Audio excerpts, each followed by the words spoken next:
one deal that she alluded to, where China committed to buying 200 billion of U.S. products over a 2-year period.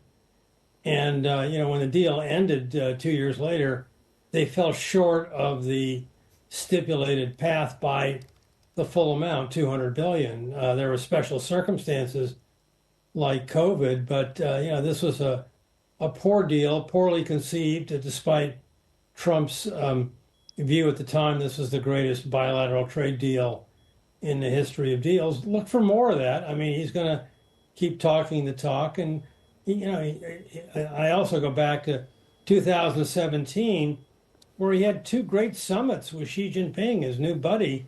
And there's a lot of talk that there's another summit here in the offing, but those summits were false signals because, again, they were followed immediately with sharp increases in tariffs. So he likes meeting in a romantic way with powerful leaders and powerful supporters, but it's not clear that's a great indication of what's going to happen.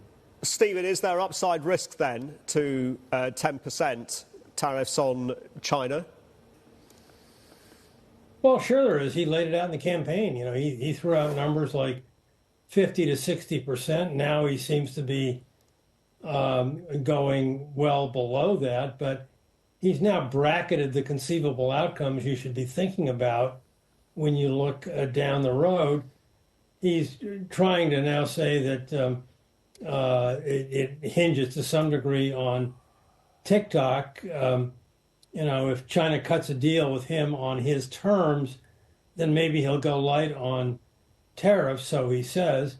But if China stays with its current approach to not turning TikTok over to an American owner, then he's probably threatening a good deal more. So to him, tariffs are a club and a way to exercise power around the world. Stephen, but don't you feel that there is a realization now, and you've done a lot of work on this, that this administration realized that tariff policy and protectionism is not only strategically flawed, but a false narrative, since the real threat to job security is automation, AI, the fourth industrial revolution, and managing this transition is where the policy focus needs to be. Does it give you optimism, therefore, that we have heard about this commitment of Stargate to build out data centers in the US?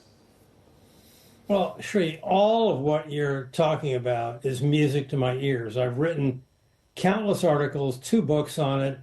I would love nothing more than to see a U.S. administration reject, this idea of fixing a multilateral trade deficit with over 100 nations by bashing one trading partner. I know, it won't work, but the Trump administration has never bought, the brilliant logic of efforts like mine and others, and they've got their own agenda, and I would not look for an enlightened trade policy that recognizes this strategic view of the world that many of us have spent a lot of time and effort trying to develop over recent years.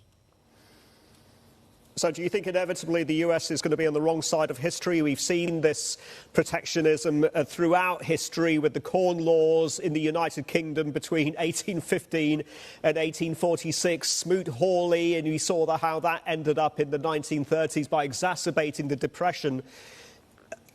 I mean, the message is clear from history, so why pursue this policy? And is it ultimately going to be inflationary? And is it ultimately going to mean that the US consumer that President Trump, candidate Trump, went out to bat for on the campaign trail is going to end up carrying the can?